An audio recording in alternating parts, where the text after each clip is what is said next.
بسم الله الرحمن الرحیم. السلام علیکم دوستانو. رفیع الله امیری متاثره دی پنتون لخونه د نن درس تاسو ته د ګرافیک ډیزاین د عناصرو څخه شروع کوم چې د یوې ګرافیک ډیزاینر لپاره ضروري دی ترڅو په اساسي بڼه باندې د ګرافیک ډیزاین په عناصرو یا ایلیمنټ باندې پوه وي.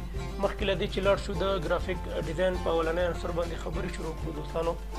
راځم تاسو ته د ګرافیک ډیزاین د عناصرو لیست چې کوم دی عبارت له لاین، کلر، شیپ، ټیکسچر، سپیس، فارم او ټایپوګرافي څخه دی. نو اوس راځو دوستانو د ګرافیک ډیزاین اولنی عنصر چې عبارت له لاین څخه دی دغه تاسو ته زه تشریح کوم. لاین چې دی دوستانو له ګرافیک ډیزاین له مهمو عناصرو څخه شمیرل کیږي چې د دوو شیپونو د یو ځای کولو لپاره، د چارټ لپاره، د ښکلا لپاره، د بارډر لپاره ترې استفاده کیږي.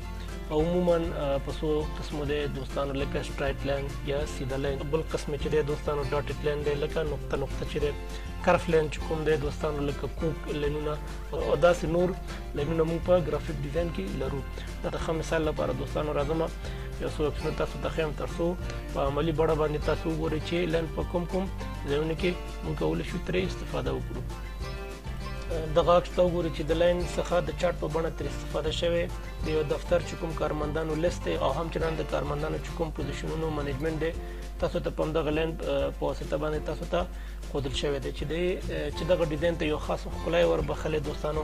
او بل دا دی چې دغه وګورئ دلته دوستانو چې د یو دفتر چې کوم رئیس دی د لاین په واسطه باندې دې ته د دې معاونینو چې کوم یو ښي لاس او چپ لاس چې کوم معاونین د لاین په واسطه باندې دې ته ښودل شوی. همچنان چې دغه منیجر دی د دې لاس لاندې چې کوم نور کارمندان دي د لاین په واسطه باندې دې ته مکمل ښودل شوی. بیا به راشو بل مثال ته دوستانو. د بل مثال کې تاسو ته ښودل شوی چې د لاین څخه دلته د ګراف شکل باندې تر استفاده شوی. عموما که چېرته تاسو د کرکټ میچونه کتلي د رنز چې کوم یو ایوریج دی تاسو ته د لاین په واسطه باندې ښودل کیږي چې ښه مثال یې دغه دی. بیا به راشو بل مثال ته چې دلته د لاین څخه د کنیکشن یا د دوو شیپونو د یوځای کولو څخه تر استفاده شوی چې یو خاص ښکلا همچنان دې ته یا دغه ډیزاین ته وربخلی.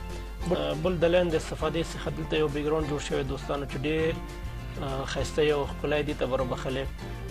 په دغه ډیزاین کې دوستانو د لاین څخه د کنیکشن په توګه استفاده ترې شوې چې له یوې نقطې څخه څو نقطو ته لږه لاین کش شوی چې دغه ډیزاین ته یو خاص ښکلا یې وربخلی.